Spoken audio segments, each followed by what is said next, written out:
way forward, maybe even the way forward tactically? Would that be a realistic scenario? I feel like they've probably had a chat after the second game, because that's when obviously Declan Rice and Harry Kane have come out. I think it's now, I think Roy used the phrase last night, actions, not words. I think the talking's over. We're into the knockout phase on Sunday. Anything that's said is meaningless. They have to go and perform. And I suppose the big decision for Gareth is how much of the team that started last night is going to start on Sunday. Is he going to put those young players in that finished the game, which I think everyone is more enthused by?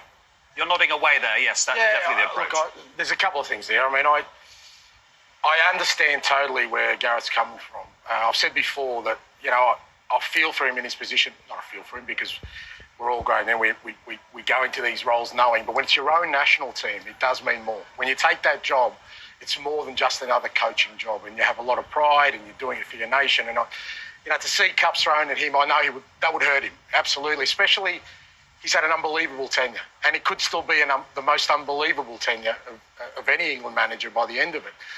But aside from Sir Alf, obviously, but at the same time, the focus still needs to be around the football. That's still where the decisions lie. We're up here talking about team selection, the mindset they go into games. I still think that's the key for England. All this external noise has always been there, will always be there.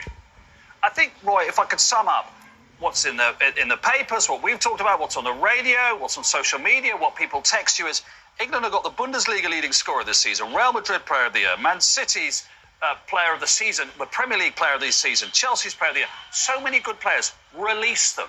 Yeah. Release them. That seems to give them a clarity and let them go. Yeah, but you still need a balance to your team. Yeah. Well, maybe that's where Mainu comes in and brings the balance. Of course, and that's what the decisions Gareth got to make over the next few days. And there's been this chat over the last few months or years about Gareth. Take the handbrake off. But you still got to be hard to beat. You still can't be giving up goals and just letting everyone do what they want. It has to be, these words that we go back to, it has to be structure in the team. And the balance hasn't been right. The players haven't been on top form just yet.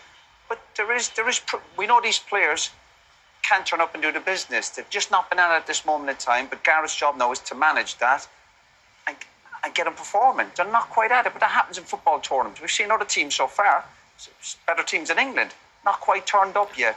But the place to turn up now is obviously Sunday in the knockout stages. Well, just to reiterate what Roy has said there, easy to forget England won the group. How about this? France and Belgium both expected to win their groups. Neither did.